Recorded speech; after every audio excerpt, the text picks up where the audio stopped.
A dimensão pública das políticas sociais tem sido mais um objetivo do que propriamente uma concretização prática, fruto quer dos nossos antecedentes históricos, que deram pouca relevância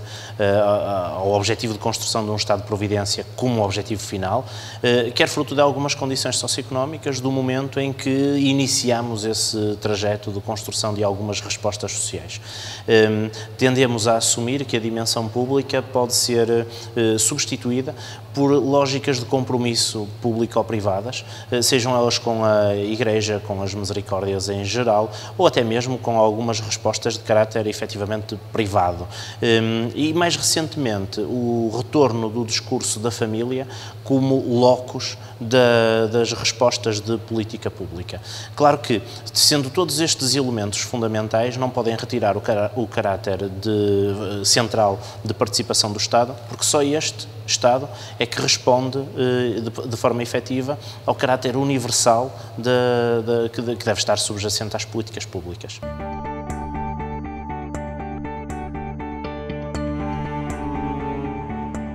Este frenesim parece-me ser uma resposta de âmbito meramente política àquilo que é uma representação social relativamente abrangente que olha para as políticas sociais como locus da fraude. E, portanto, quer a partir da condição de recursos, quer a partir, mais recentemente, dos benefícios resultantes da averiguação fiscal da situação contributiva dos indivíduos, acaba por tornar as políticas públicas como instrumentos complementares aos rendimentos, às remunerações dos próprios sujeitos. Ora, isto se em alguns domínios tem toda a razoabilidade, noutros não faz sentido nenhum e cria uma pressão enorme sobre as classes médias, que são, ao mesmo tempo, aquelas que mais contribuem por via dos impostos para o orçamento social público, mas são também aquelas que, exatamente por esse lado do frenesim da lógica fiscal nos benefícios, aquelas que tradicionalmente menos recebem. E, portanto, cria aqui um sentimento de injustiça, de iniquidade e até alguma exterioridade relativamente às próprias políticas sociais por parte das classes médias. Gera depois um segundo aspecto que não é de menor importância, que é uma relativa rejeição que começa a existir relativamente às políticas, mas mais do que isso, relativamente aos beneficiários das políticas, todos englobados naquela ideia de gente fraudulenta e que só recebe por artifícios da própria existência.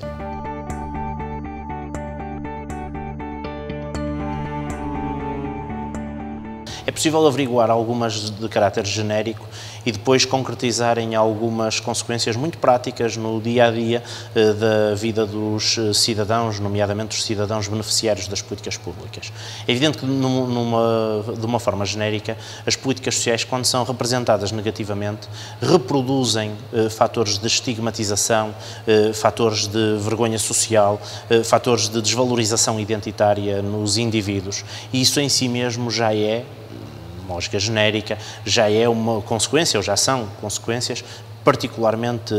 graves. Mas depois isso tem tradução no dia-a-dia dos cidadãos. Não é à toa que em Portugal nós assistimos a um tempo de espera entre o início da necessidade de uma medida de política pública, como por exemplo o rendimento social de inserção, e a candidatura à medida de política pública efetivamente feita,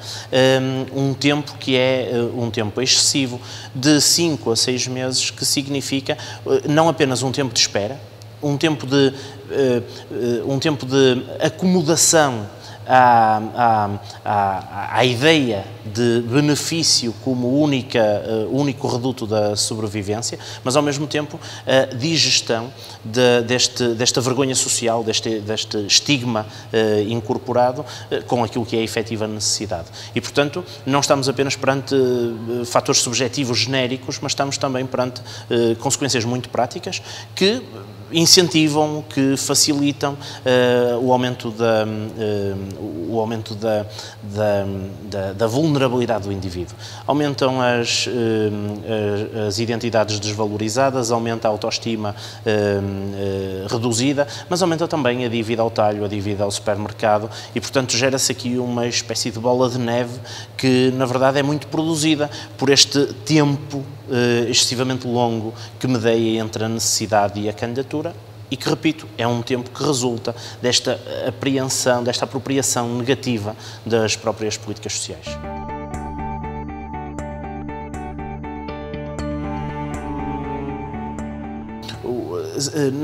Em países com uma economia informal forte, como existe em Portugal, com valores que não só são particularmente evidentes da informalidade do mercado de trabalho e da atividade económica, mas são também evidentes da forma como isso se repercute na redução da receita do Estado, todos os modelos que visem retirar as medidas de política pública da relação salarial são modelos interessantes. E porquê? Porque isso permite, para já, permite projetar nos indivíduos mecanismos de maior justiça, de maior eficiência e permite dar ao Estado um papel menos caritativo, menos assistencialista e, portanto, invocar quer a noção de direitos, quer a noção de universalidade das prestações. Claro, a prestação única está associada a um conjunto para já a um modelo, mas associada a um conjunto de problemas que têm que ser ultrapassados, nomeadamente em países como Portugal, onde a economia informal resultante da atividade económica de gente mais enriquecida,